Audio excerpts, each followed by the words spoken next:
Today we are doing third chapter of mathematics for class 10th. This is chapter number 3 for class 10th mathematics, and today we will do some mixed question based on this chapter.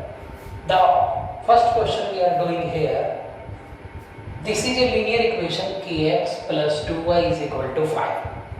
This is also a linear equation 3x plus y equal to 1. We have to find value of variable k.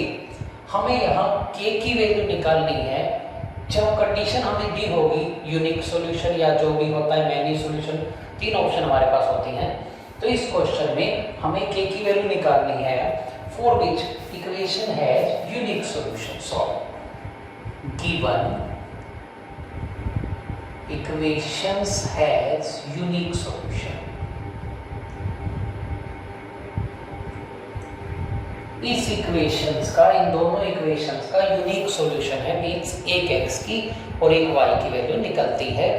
वो तीन condition याद कीजिए, कब many solution होते हैं, कब no solution होता है और कब यूनिक सॉल्यूशन होता है। लीनियर इक्वेशन के कोफिशिएंट्स की रेशियो से पता लगाया जा सकता है कि उसकी कितने टाइप के सॉल्यूशन होंगे।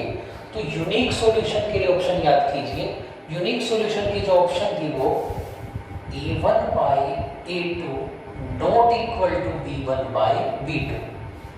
अगर एक x की एक y की वैल्यू निकल रही है यानी कि यूनिक सॉल्यूशन है, तो हम कह सकते हैं उसमें कि जो a1 by a2 है not equal to b1 by b2 हमारा आएगा। a1 by a2 क्या होता है इसमें, ये a1, ये b1, ये c1, ये a2, ये b2, ये c2। तो सबसे पहले a1 by a2 अगर करके देखते हैं तो वो आ रहा है k by 3। ये a1 by a2 k by 3 not equal to b1 by b2 की बात करें तो 2 by 1। ये ऐसे होगा, y का कोएफिशिएंट 2 है यहाँ पर, या y का कोएफिशिएंट 1 है। तो नॉट इक्वल का सिंबल लगा के अगर क्रॉस मल्टीप्लाई करते हैं हम तो k नॉट इक्वल टू 6, यानी कि हम ये डिक्लेयर करेंगे अगर k 6 के इक्वल नहीं है, मींस 6 को छोड़ के कोई भी रियल नंबर अगर हम रखते हैं तो इस इक्वेशंस, इन दोनों इक्वेशंस का जो सॉल्यूशन होगा वो यूनिक सॉल्यूशन होगा, यानी कि दोनों लाइन का जो ग्राफ होगा वो इंटरसेक्टिंग लाइन होगा। अगर आपसे इसमें पूछा गया है यूनिक सॉल्यूशन, तीन ऑप्शन पूछी जा सकती हैं, unique solution, many solution and no solution. तो यूनिक सॉल्यूशन के लिए हमने यहाँ पर k की वैल्यू निकाली है। हमें बोला जाए अगर इसका नो सॉल्यूशन हो तो सेकंड पार्ट में हम यहाँ लिखेंगे इसे दोबारा से ही, इसे हम फर्स्ट पार्ट कह देते हैं। यहाँ से हम सेकंड पार्ट स्टार्ट करेंगे, रीराइट कर रहे हैं kx plus 2y is equal to 5, ये फर्स्ट है, and 3x plus y is equal to 1, ये सेकंड है। अगर हमें अगले ऑप्शन में दिया जाता है no solution, given equations has no solution, इन इक्वेशंस का कोई सॉल्यूशन नहीं निकलता। याद कीजिए, जब सॉल्यूशन नहीं निकलता तो दोनों लाइंस पैरेलल लाइन होंगी। इस केस में a1 by a2 इक्वल होगा b1 by b2 but not equal to c1 by c2। इस केस में a1 by a2 equal b1 by b2 not equal to c1 by c2, means ये दो ratio equal होती हैं और तीसरी ratio equal नहीं होती। तो इस केस में हम रखेंगे k by 3 is equal to 2 by 1 is equal to 2 by 1 not equal to 5 by 1। अब हमें यहाँ से k की वैल्यू निकालनी है, क्योंकि इसमें तो हमें डाउट है ही नहीं, क्योंकि ये दोनों तो इक्वल है ही नहीं, हमारे ये दोनों तो इक्वल है ही नहीं। यहाँ से k की वैल्यू निकालते हैं तो हम इन दोनों फर्स्ट टू मेंबर्स को इक्वेट करते हैं। k by 3 equal to y1 cross multiply अगर करते हैं तो k की वैल्यू 6 आती है, यानी कि पहले केस में तो आया k नॉट इक्वल टू 6, दूसरे केस में आ रहा है k इक्वल टू 6। हम इसे ऐसे बोलेंगे, अगर k 6 के इक्वल है तब तो इन दोनों इक्वेशन का नो सॉल्यूशन आएगा, यानी कि इन दोनों का जो ग्राफ है वो पैरेलल लाइन जाएगा। अगर k नॉट इक्वल टू 6 है तब इन दोनों इक्वेशंस का हम बोल सकते हैं कि यूनिक सॉल्यूशन एग्जिस्ट करेगा। एक बार वो तीनों केस डिस्कस करते हैं हम यहाँ पर। वो तीनों केस ये हैं, suppose a1x plus b1y is equal to c1, ये फर्स्ट इक्वेशन है। सेकंड हो a2x plus b2y is equal to c2। कब तो मैनी सॉल्यूशन होंगे, कब नो सॉल्यूशन होंगे और कब यूनिक सॉल्यूशन होगा, हम वो तीनों केस डिस्कस करते हैं। इनको सॉल्व किए बिना, इनका ग्राफ बनाए बिना हमें पता चल जाएगा कि कैसा ग्राफ आएगा और कैसा इनका सॉल्यूशन आएगा। अगर a1 बाय a2 यानी कि जो x के कोफिशिएंट है उनकी ratio is equal to b1 by b2 यानी कि जो y के कोफिशिएंट है उनकी रेशो और कांस्टेंट टर्म की रेशो यानी कि c1 बाय c2, अगर ये तीनों रेशो इक्वल आ जाती हैं तब होता है many solution, infinite many solution, या हम बोल देते हैं कोइंसिडेंट लाइन, हम बोल देते हैं कोइंसिडेंट लाइन। ये जो निशानी है वो है इनफाइनाइट मैनी सॉल्यूशन की, इनफाइनाइट मैनी सॉल्यूशन, या यहां पर ये लिख सकते हैं आप इनफाइनाइट मैनी सॉल्यूशन, या आप यहां लिख सकते हैं कोइंसिडेंट लाइन, कोइंसिडेंट लाइंस, यानी कि एक लाइन के ऊपर ही दूसरी लाइन आ जाएगी। इस केस में मैनी सॉल्यूशन होंगे। सेकंड जो केस है a1 by a2 equal b1 by b2 but not equal to c1 by c2, यानी कि यहाँ पहली दो रेशो यानी कि this by this equal this by this not equal this, जो हमने इस क्वेश्चन में ऊपर किया था, ये जो पहचान है नो सॉल्यूशन की यानी कि पैरेलल लाइन की है। यहां पर हम लिखते हैं no solution, no solution means parallel lines, जो लाइन का नेचर होगा वो लाइंस पैरेलल होंगी। और थर्ड और लास्ट ऑप्शन है जब a1 by a2 not equal to b1 by b2। Keep this in mind, इस केस में हमें तीसरी रेशो से कोई मतलब नहीं है कि यहाँ पर c1 बाय c2 इसके इक्वल आता है या नहीं इक्वल आता। अगर पहले दो इक्वल नहीं आते तो इंटरसेक्टिंग लाइन होंगी या यूनिक सॉल्यूशन, जो हमने इस केस में किया था।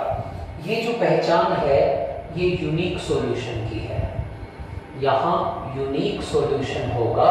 यूनिक सॉल्यूशन का मतलब इंटरसेक्टिंग लाइन या intersect at A point, intersecting lines या इंटरसेक्ट एट ए पॉइंट। तो ये तीन पहचान है कब इनफाइनाइट मैनी सॉल्यूशन होंगे, कब नो सॉल्यूशन होगा और कब हमारा यूनिक सॉल्यूशन होगा। Our next question is, this question is from R.D. Sharma book, class 10, and I am using R.D. Sharma book. This question is, this is a linear equation, this is a linear equation, these two are linear equations. We have to find values of A and B. हमें A और B की वो value निकालनी है जिसके लिए इन दोनों के इनफाइनाइट नंबर ऑफ सॉल्यूशन होंगे। Given equations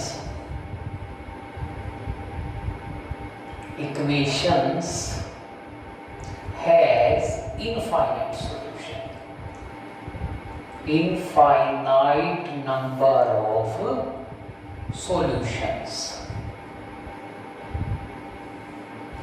infinite number of solutions की बात करें तो इनफाइनाइट नंबर ऑफ सॉल्यूशंस में तीनों रेशो इक्वल होती हैं।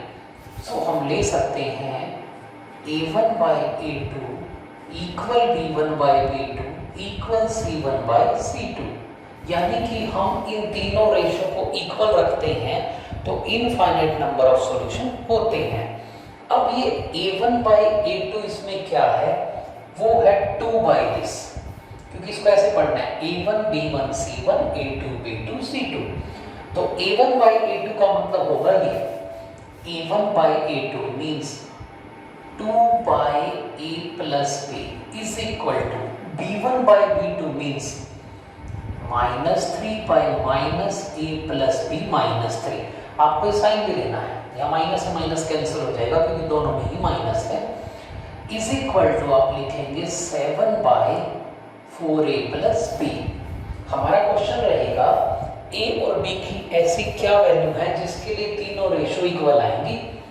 तो एक बार यहाँ क्रॉस मल्टीप्लाई करते हैं और एक बार यहाँ क्रॉस मल्टीप्लाई हम करके देखते हैं, वहां से हम देखते हैं क्या रिजल्ट निकलने वाला है। तो फर्स्ट ऑफ ऑल हम इसे लिखते हैं 2 by A plus B is equal to 3 by A plus B minus 3। Minus से माइनस कैंसिल कर दिया। अगर क्रॉस मल्टीप्लाई करते हैं तो ये बन रही है 2A plus 2B minus 6 is equal to 3A plus 3। दोबारा देखिए 2A plus 2B minus 6 3A plus 3। अब हम इन्हें एक तरफ लेते हैं ताकि हमें एक इक्वेशन मिल जाए। हम इन दोनों को एक तरफ लेने का प्रयास करते हैं। तो ये बन रही है हमारी, ये 2A है ये 3A है, या तो इसको इधर ले जाइए या उसको इधर ले आइए। हम लिखते हैं 2A माइनस 3A, ये इधर आके माइनस हो जाता है, plus 2B minus 3B is equal to 6। क्या किया, वेरिएबल्स इधर ले लिए, कॉन्स्टेंट उधर ले गए। तो 2A में से A जाता है तो माइनस A, और 2B में से 3B हम माइनस करते हैं तो minus B is equal to 6। ये हमारी इक्वेशन नंबर फर्स्ट है, minus A minus B is equal to 6, जहां हमने पहली दो रेशो को इक्वल रखा है। अब हम अगर इन दोनों रेशो को इक्वल रखते हैं, यहाँ हम इन दोनों रेशो को इक्वल रखते हैं, 3 by A plus B minus 3 is equal to 7 by 4A plus B। इन दो करते हैं तो 3 4 जा 12A plus 3B is equal to 7A plus 7B minus 21। अगर एक तरफ लेते हैं तो 12A minus 7A plus 3B minus 7B is equal to minus 21। तो 12 minus 7 this is 5A, 3 minus 7 this is minus 4B is equal to minus 21। Equation number second है। अगर हम इन दोनों इक्वेशंस को ऊपर लिखते हैं वहां पर, तो ये जो हमारी इक्वेशंस हैं वो minus A minus B is equal to 6 तो फर्स्ट है, and 5A minus 4B is equal to minus 21 second है।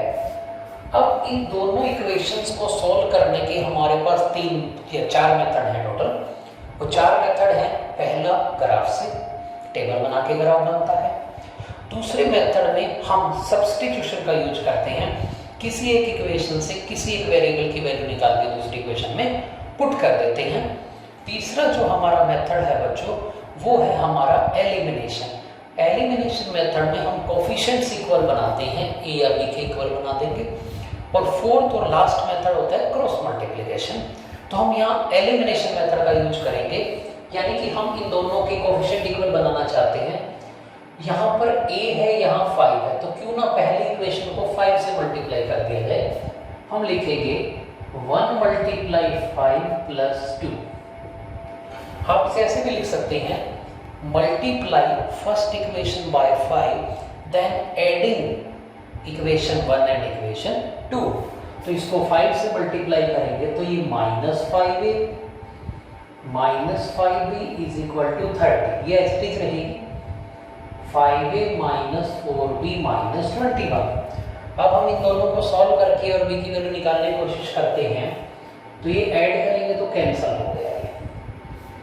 Minus 5 minus 4 this is minus 9b, minus 5 minus 4 minus 9। 30 में से 21 माइनस करते हैं तो 9 आ रहा है, तो हम b की वैल्यू बोलेंगे 9 बाई माइनस 9 यानी कि माइनस 1। ये जो हमने b की वैल्यू निकाली है वो b की वैल्यू -1 आ रही है। अब ये b की वैल्यू हम यहाँ पर इक्वेशन 1 या 2 में सब्स्टिट्यूट कर देंगे, पुट कर देंगे। तो हम लिखेंगे put b is equal to -1 in equation 1। तो इक्वेशन 1 बन जाएगी -a माइनस b की जगह -1 रखेंगे is equal to 6। So -a plus 1 is equal to 6। -a 6 minus 1, यहाँ से -a 5, तो a की जो वैल्यू हमारी आ रही है वो -5। फाइनली अगर हम डिक्लेयर करना चाहते हैं तो a जो है -5 है और b जो हमने निकाला था वो -1 निकाला था। हमने a और b की वैल्यू ये निकाली है -5 एंड -1।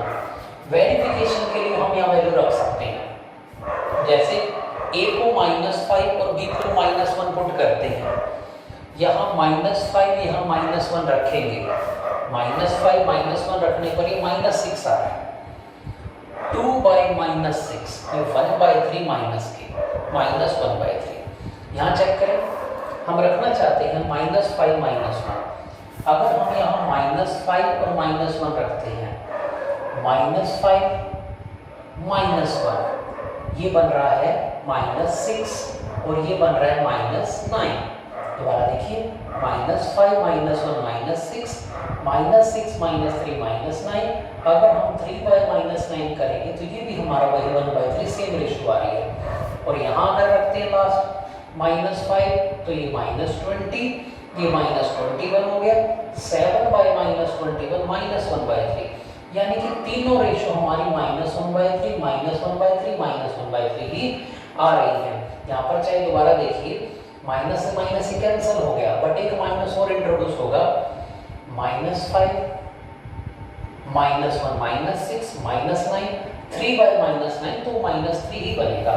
अगर हम a और b की वैल्यू पुट कर रहे हैं तो ये भी -1/3, ये भी -1/3 और ये भी -1/3, यानी कि तीनों रेशियो इक्वल आ रही हैं, जो इनफाइनाइट नंबर ऑफ सॉल्यूशन की पहचान होती है। तो क्वेश्चन बहुत अच्छा था।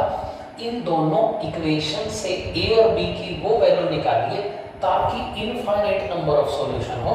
इनफाइनाइट नंबर ऑफ सॉल्यूशन के लिए तीनों रेशियो को इक्वल रखा जाता है, a1/a2, b1/b2 और c1/c2। हमने तीनों को इक्वल रखा तो हमारी a और b की वैल्यू फाइंड आउट हुई है।